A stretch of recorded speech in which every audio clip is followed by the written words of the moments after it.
from sin was not through the law. The law of Moses is something that God gave them that was temporary. It was not permanent. It was until the promise that Yahweh made to Abraham will be accomplished, because he told Abraham that he will bless his seed, and he was talking about Christ. And until Christ would have come, he gave them a law.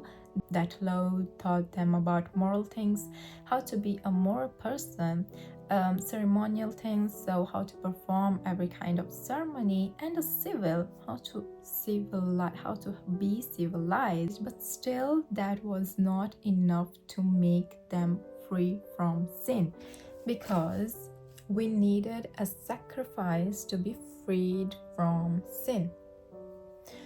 And we know that sacrifice was made by our Lord Jesus Christ. And now we are free from sin. But how? We read in Romans 5:1. Therefore, being justified by faith, we have peace with God through our Lord Jesus Christ.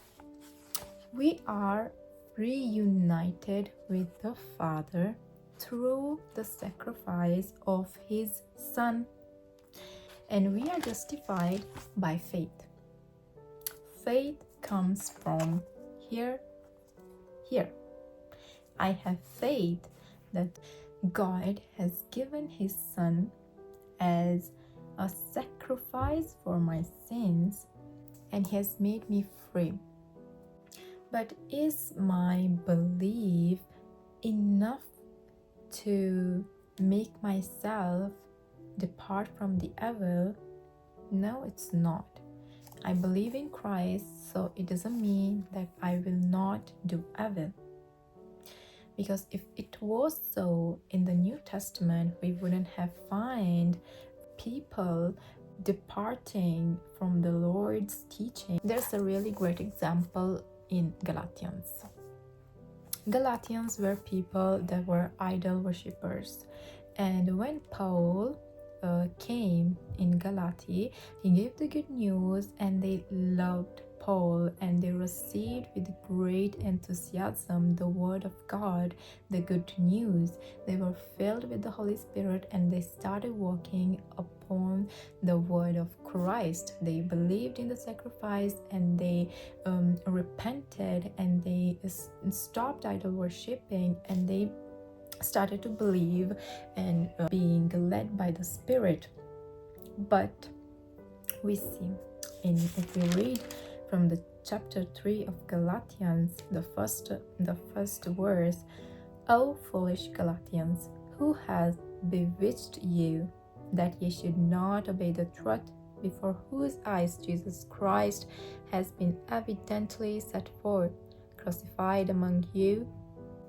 So Paul is scolding them, but then he is also teaching them in Galatians 5:1 we read, he's telling them, stand fast therefore in the liberty wherewith Christ has made us free, and be not entangled again with the yoke of bondage.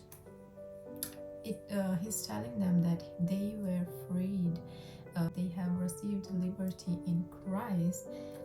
Do not be bounded, do not be slave of, do not be bounded again with things that are never going to make you free from sin.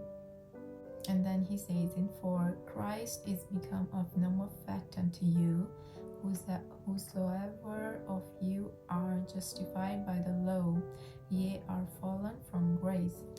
We are saved by grace, we are saved by love. We are not saved by our works. Yes, with our works, because there's nothing we can do, we can do to be made free from sin. Only Christ can. So I found this topic really interesting because it made me realize that it's all from here. Like, it's first my mind, because as God is in control of everything, my mind controls my body. So if my mind walks with Christ, also what I do will be Christ-like. But of course, we are not able to do it by ourselves, because if we were able to do it, also Israeli would have been able to do it. But we need the Holy Spirit, and the Holy Spirit will guide you. But the first work that the Holy Spirit will do is here: change your thoughts, change your mind, make your thoughts free from sin first, and then also your actions will be free from sin. And I guess you guys also found it interesting. And about the Holy Spirit, actually, there's a lot to say. We make more videos about a lot of topics. If you guys have some request a topic, you can tell me, and so that I can prepare it, because I don't want to say things by myself, but I want to get into the words and speak through words, through the Holy Spirit. And I guess you guys are blessed. Always remember that God is with you. He is in control if you will let Him be the control of yours and nothing.